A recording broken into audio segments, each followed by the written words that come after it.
Mateo capítulo 14, versículo 22. Dice así la palabra de Dios. La leemos en el nombre del Padre, del Hijo y del Espíritu Santo. Enseguida Jesús hizo a sus discípulos entrar en la barca e ir delante de él a la otra ribera. Entre tanto que él despedida la multitud subió al monte a orar aparte. Y cuando llegó la noche estaba allí solo. Y ya la barca estaba en medio del mar, azotada por las olas, porque el viento era contrario. Mas a la cuarta vigilia de la noche, Jesús vino a ellos andando sobre el mar. Y los discípulos, viéndole andar sobre el mar, se turbaron diciendo: un fantasma, y dieron voces de miedo. Pero enseguida Jesús les habló diciendo: tened ánimo, yo soy, no temáis. Entonces le respondió Pedro y le dijo: Señor, si eres tú, manda que yo vaya a ti sobre las aguas. Y él dijo: ven. Y descendiendo Pedro de la barca, andaba sobre las aguas para ir a Jesús. Pero al ver el fuerte viento, tuvo miedo, y comenzando a hundirse, dio voces diciendo: Señor, sálvame. Al momento Jesús, extendiendo la mano, asió de él y le dijo: hombre de poca fe, ¿por qué dudaste? Y cuando ellos subieron en la barca, se calmó el viento. Entonces los que estaban en la barca vinieron y le adoraron, diciendo: verdaderamente eres Hijo de Dios. Amén.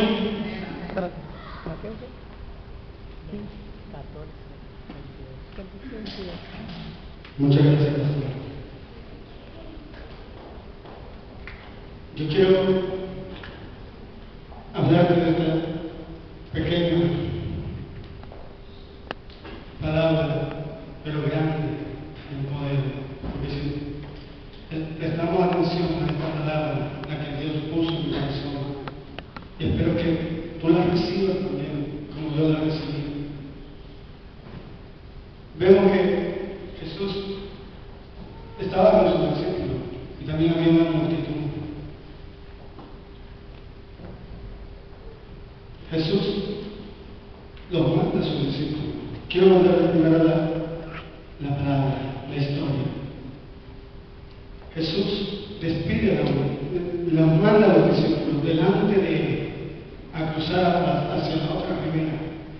Entonces él le dice que yo me quedo a despedir a la multitud. Él se queda, despide a la multitud.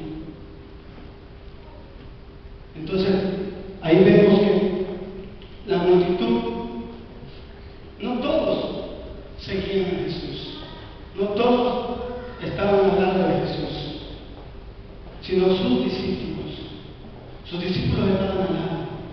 Entonces él los envía a que crucen hacia la otra ribera, vayan adelante. Mientras ellos se montaron a la barca, Jesús despidió a la multitud, se subió al monte a orar. Pasaron 4 noches, Jesús está orando en el monte. Entonces vemos en la Escritura que dice que al 4.º día Jesús va hacia ellos. Ya la barca estaba en medio. Vemos que tal vez dice la palabra que la barca estaba en medio y había una fuerte corriente porque el viento era contrario. Y Jesús no estaba en la barca. Imagínense, Juan y Pedro decían: ¿dónde está el maestro? ¿Dónde está el maestro que vamos a perecer? ¿Se imaginan el miedo que tenían ellos? Una tempestad que se levanta en el mar. Y estaban solos. Tal vez yo me imagino a Pedro y a Juan diciendo: ¿por qué le hicimos caso? Si él no está aquí, ¿por qué le hicimos caso? Ahora vamos a perecer. Estaban con miedo. ¿Acaso cuando viene algo, una noticia mala, no nos entra el miedo? Nos entra el miedo. Imagínense a esos apóstoles en una barca en medio del mar donde ni siquiera había tierra. No veían la tierra y era de noche. Y esas olas así que los movían. Ahora no son como el Titanic. Esas barcas en las que se movieron los discípulos no son como el Titanic, que tienen aire acondicionado, están bien cómodos, tienen su restaurante. No, era una simple barca. Pero dice que Jesús se le aparece. Jesús se le aparece caminando por el mar. Estoy contando la historia para que me entiendas el mensaje que voy a dar acá. Él caminando. Entonces los discípulos, al ver una silueta, tuvieron miedo, dice. Imagínense los discípulos en medio del mar, en medio de una tormenta, y ver una silueta venir hacia ellos. Es normal que todo hombre tenga temor. En algún momento nosotros hemos tenido miedo por algo. Entonces esos discípulos dieron un grito de miedo. Imagínense a Pedro gritando.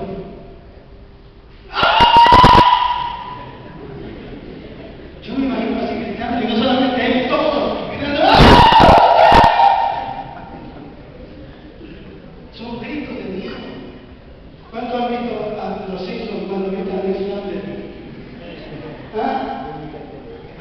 Los billetes, los Simpsons no están buenos.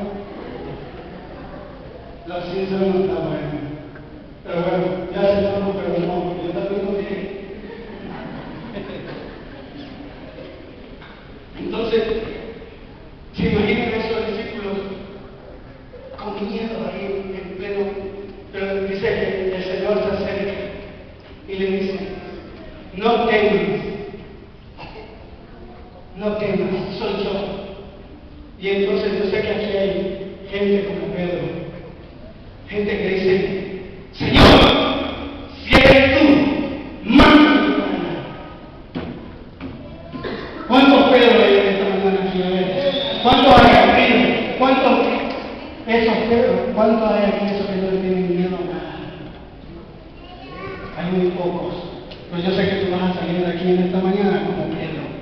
No te va a importar el gigante, no te va a importar la tormenta que se levante, porque tú vas a salir como Pedro en esta mañana. Entonces le dice Pedro, manda a que yo vaya. Entonces ahí viene el poder divino que tiene Dios. Dios tiene un poder divino y Jesús lo tenía, ese poder divino. Y hay una palabra que se lo dice, ven. Entonces cuando le suelta la palabra a Jesús y le dice ven, dice que al instante bajan, ¿cierto? Y empieza Pedro a caminar. Yo me imagino a Pedro contento, el único él ahí, el primero siempre, él contento diciendo yo soy el primero que ando sobre las aguas. Pero hubo un momento en que tal vez la ola de ese Katrina, ¿cómo se llama? Ese tsunami que se levantó en esa isla. Yo me imagino que Pedro veía una ola así. Y cuando vio esa ola, le entró miedo. ¿A quién no le ha entrado miedo aquí? Miedo a la circunstancia, miedo a la crisis, miedo al problema que tiene, miedo a que tu hija te salga embarazada, miedo a que tal vez tu hijo esté metido en droga. ¿Cuántos no han tenido miedo en este lugar? Pedro tuvo miedo, Pedro tuvo duda. Los discípulos cuando estaban en la barca tuvieron miedo, tuvieron dudas. Y ellos que vieron milagros, porque Jesús, antes de que les mande la barca, cuando despidió a la multitud, la despidió llena, porque ya habían multiplicado los peces y los panes. Ya habían visto milagros, ya habían visto quién era Jesús. Pero ellos aún así dudaban, ¿cuánto más nosotros? Pero sabemos que ahora estamos viviendo en un tiempo de gracia, en un tiempo donde Dios lo hace todo por nosotros. Nosotros no tenemos que hacer nada. Tan solamente ir y ¡pum! Dar la cara. Como dice la canción, cara a cara. Eso es lo que tenemos que hacer. Pedro tuvo miedo. Y entonces en esa hora, una hora de Dios, no, esto me va a hundir. Y solo el pensamiento, tal vez me lo dijo Pedro, que esta hora no va a nada. El pensamiento de Pedro ya lo conocía. Entonces Pedro se fue huyendo. Y al decirse Pedro, al verse que se estaba hundiendo, tal vez Pedro sabía nadar. Porque era un pescador. Todo pescador sabe nadar. Si no, no se mete a ser un pescador, a trabajar Pero él, al verse hundiéndose, tal vez sabiendo nadar, él le dice, Señor, ¡sálvame! Y el Señor viene a su ayuda, le extiende la mano. Y el Señor le dice, hermano, en esta mañana, tal vez si te estás hundiendo, tal vez si estás pasando problemas, el Señor va a hacer lo mismo que hizo con Pedro, lo puede hacer contigo. Pero si tú empiezas a decirle, ¡Señor! ¡Sálvame que me hundo! Él sabe lo que estás pasando. Él sabe de la situación por la que estás pasando, la que estás viviendo. Él lo sabe. Pero necesita que abras tu boca y hagas y le digas, ¡ya no puedo más! Con mi fuerza. Tiene que ser tu fuerza, Señor. Él lo va a hacer. Nada podemos hacer con nuestras fuerzas. Todos somos fuerzas de Él. Tal vez estamos luchando contra viento y marea, queriendo hacerlo nosotros, queriendo